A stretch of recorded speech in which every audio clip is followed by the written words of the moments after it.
السلام عليكم ورحمة الله تعالى وبركاته. الحمد لله حمدا كثيرا طيبا مباركا فيه والصلاة والسلام على أشرف المرسلين. Donc, chers sœurs, parmi les points importants qu'on doit connaître en tant que musulman, c'est l'attestation qu'il n'y a d'autre divinité qu'Allah. Et puis, cette parole comporte deux piliers. Le premier pilier, c'est quoi? C'est qu'il n'y a pas de divinité, c'est-à-dire nier que la vraie divinité, le droit d'adoration, on adore quelque chose, on adore. Ça appartient à autre qu'Allah subhanahu wa ta'ala. Donc c'est nier, il n'y a pas autre chose, autre personne, autre divinité qu'on doit adorer comme Allah subhanahu wa ta'ala. Le deuxième pilier, c'est quoi? Le deuxième, c'est quoi? C'est affirmer que le droit d'adoration n'appartient qu'à Allah. Le droit d'adoration n'appartient qu'à Allah. Puisque Allah subhanahu wa ta'ala dit, et lorsque Abraham dit à son père et à son peuple, je désavoue totalement ce que vous adorez, donc dans Surat Zukhruf, le verset 26, donc il ne suffit pas d'adorer Allah subhanahu wa ta'ala, mais il faut aussi que cette adoration lui soit vouée à lui seul. Et c'est ça l'unicité, ce qu'on appelle en arabe tawhid, n'est vraiment valable, chères sœurs, que si on proclame qu'Allah est unique, tout en désavouant le polythéisme et ses adeptes, quels que soient ces adeptes ou quel que soit ce polythéisme. Donc on rapporte que la clé du paradis, cher, et il n'y a d'autre divinité qu'Allah subhanahu wa ta'ala. Et cette attestation, chère sœur, elle a été, même dans les livres d'avant, livres de Noé, de Jésus, elle a été la même chose. Donc c'est la divinité d'Allah subhanahu wa ta'ala, elle est très importante. Cependant, les personnes qui prononcent cela méritent-elles toutes que les portes du paradis leur soient ouvertes? Donc, on demande à Wahb ibn Munabbih, rahimahullah, il n'y a d'autre divinité qu'Allah. N'est-elle pas la clé du paradis? Donc lui, il répondit, si, mais chaque clé possède des dents. Donc si tu apportes une clé qui a des dents, on t'ouvrira. Sinon, on t'ouvrira pas. Donc c'est automatique, c'est logique, non?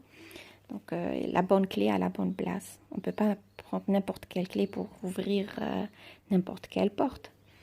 Et puis on rapporte aussi du prophète sallallahu alayhi wa sallam plusieurs hadiths qui définissent ce que sont les dons de cette clé. Donc comme cette parole du prophète sallallahu alayhi wa sallam, c'est lui qui dit il n'y a d'autre divinité qu'Allah avec sincérité, etc. En ayant cette conviction dans son cœur. Donc il ne suffit pas de le dire, mais il faut également que ça vienne du cœur. Disons cela véritablement de son cœur. Donc ça c'est le hadith de Rasul sallallahu alayhi wa sallam. Ces hadiths et d'autres fixent il nous fixe comme condition pour entrer au paradis. Donc la connaissance du sens de il n'y a d'autre divinité qu'Allah.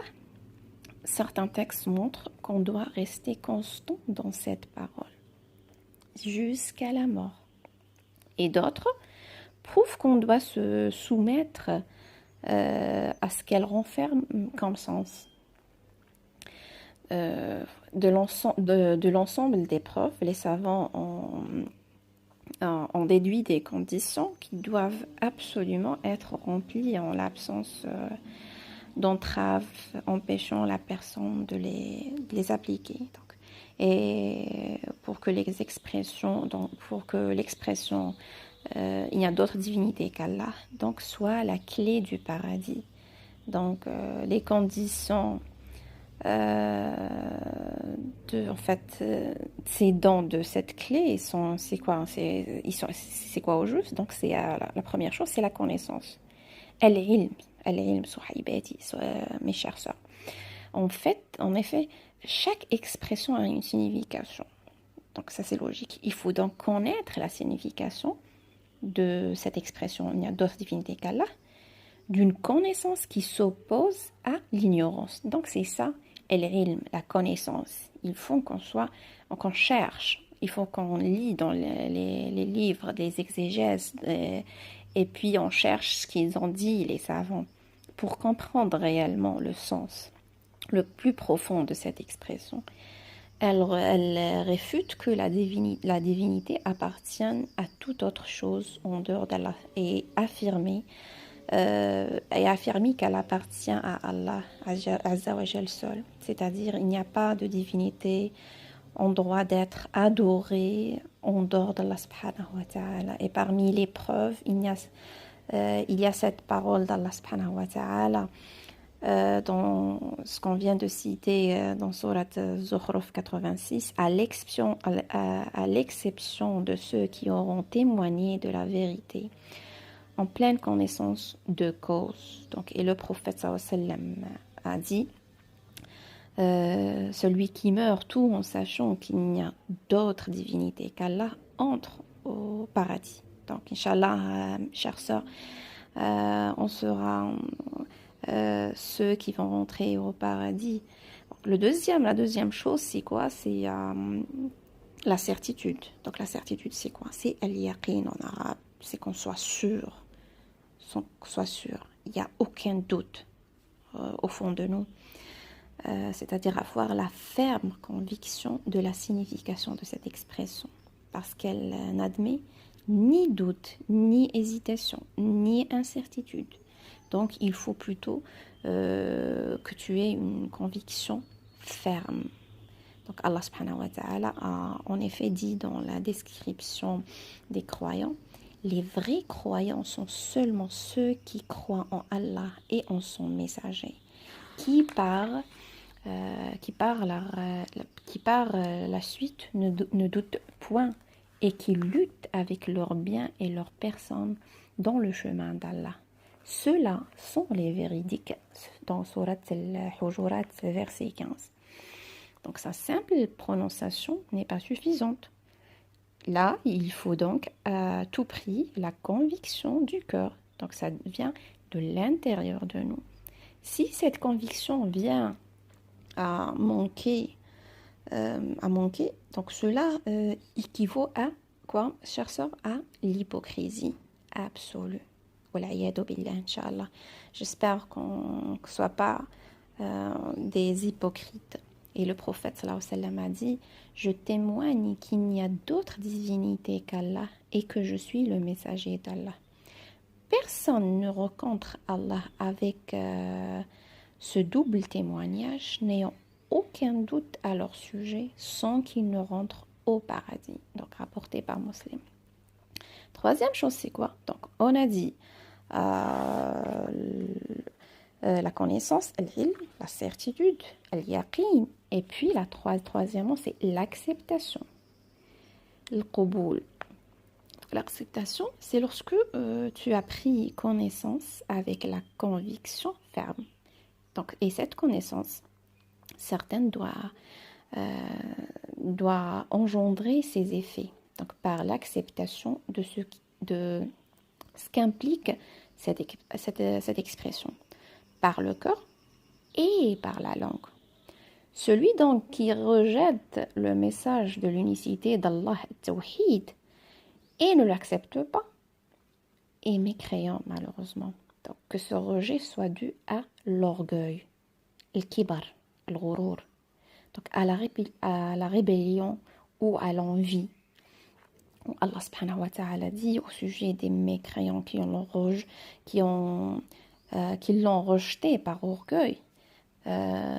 Quand, dit subhanahu wa ta'ala, quand on leur disait point de divinité à part Allah, ils se gonflaient d'orgueil. Ils se gonflaient d'orgueil dans Surat As-Saffat, verset 35.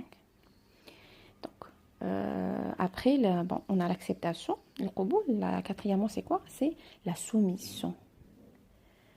Al-inqiyad, sahibati. Al-inqiyad, la soumission à Allah subhanahu wa ta'ala, se soumettre. Parfaite à l'unicité d'Allah subhanahu wa ta'ala. Cette soumission est la véritable pierre angulaire.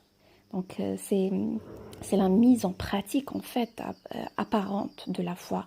Donc, on se soumet à Allah. Tout ce que dit Allah, on va le faire. Tout ce qu'il nous interdit, on ne va pas le faire. Donc, c'est ça la soumission à Allah subhanahu wa ta'ala.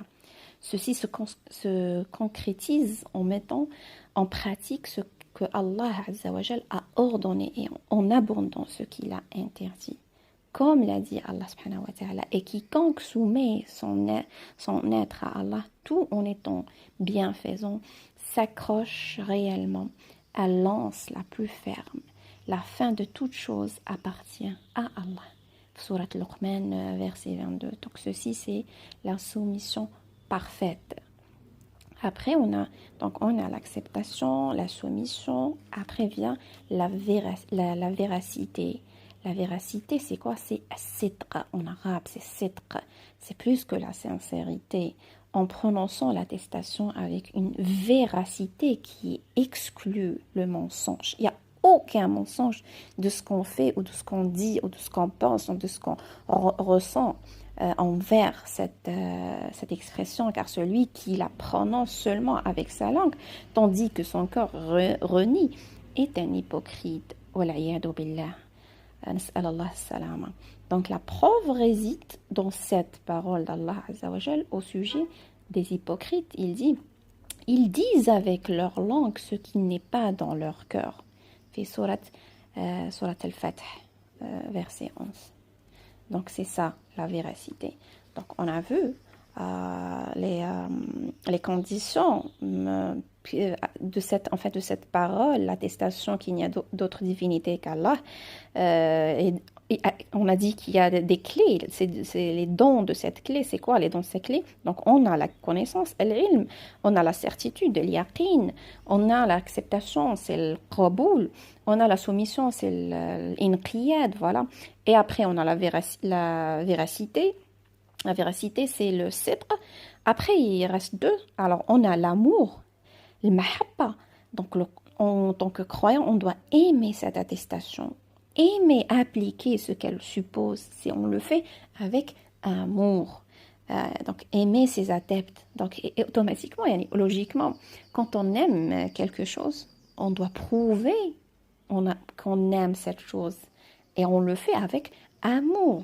Donc, ceux qui la mettent en pratique, en fait, c'est ça.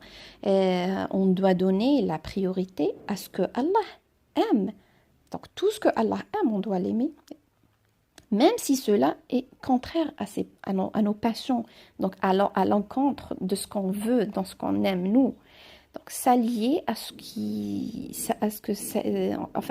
s'allie Allah subhanahu wa ta'ala et son messager. C'est ça. Montrer notre amour. Avoir de l'aversion pour les ennemis d'Allah subhanahu wa ta'ala, de son messager, suivre le messager d'Allah subhanahu wa ta'ala, marcher sur ses traces en acceptant la bonne direction qu'il a apportée. C'est ça, montrer notre amour.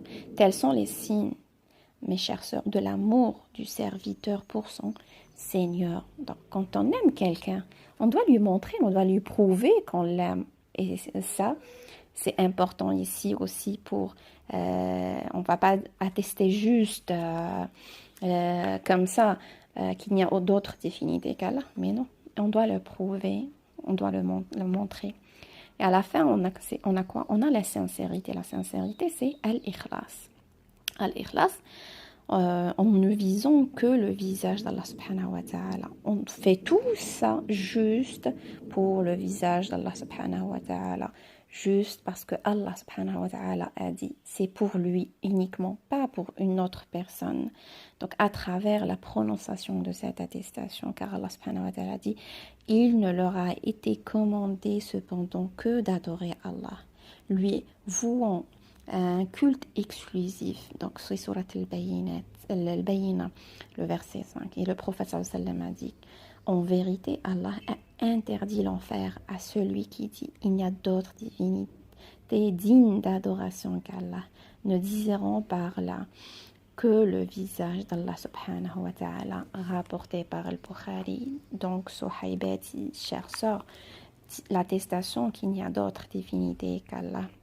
Elle a plusieurs dons de clés pour, en fait, c'est des conditions pour qu'elle soit la clé qu'on va ouvrir avec le paradis, Inch'Allah. On a premièrement la connaissance, l'ilm, et il faut qu'on cherche, il faut qu'on essaye de comprendre, et c'est très important ce point-là. Après, on a la certitude, l'yaqin. Après vient l'acceptation, el-qaboul, et puis la soumission. Il faut on va soumettre à Allah subhanahu wa ta'ala la véracité, le sidq, et il faut qu'on soit sadiqin, il faut on prononce l'attestation avec une véracité, et elle vient après l'amour. Donc quand on aime quelqu'un, on doit lui prouver cet amour de différentes manières et que ce soit sincère. Par la suite, voilà la sincérité, el-ikhlas, chère sœur. Donc voilà, c'était ça notre majlis d'aujourd'hui. نستغفر الله سبحانه وتعالى ونحمده à la prochaine majlis إن شاء الله.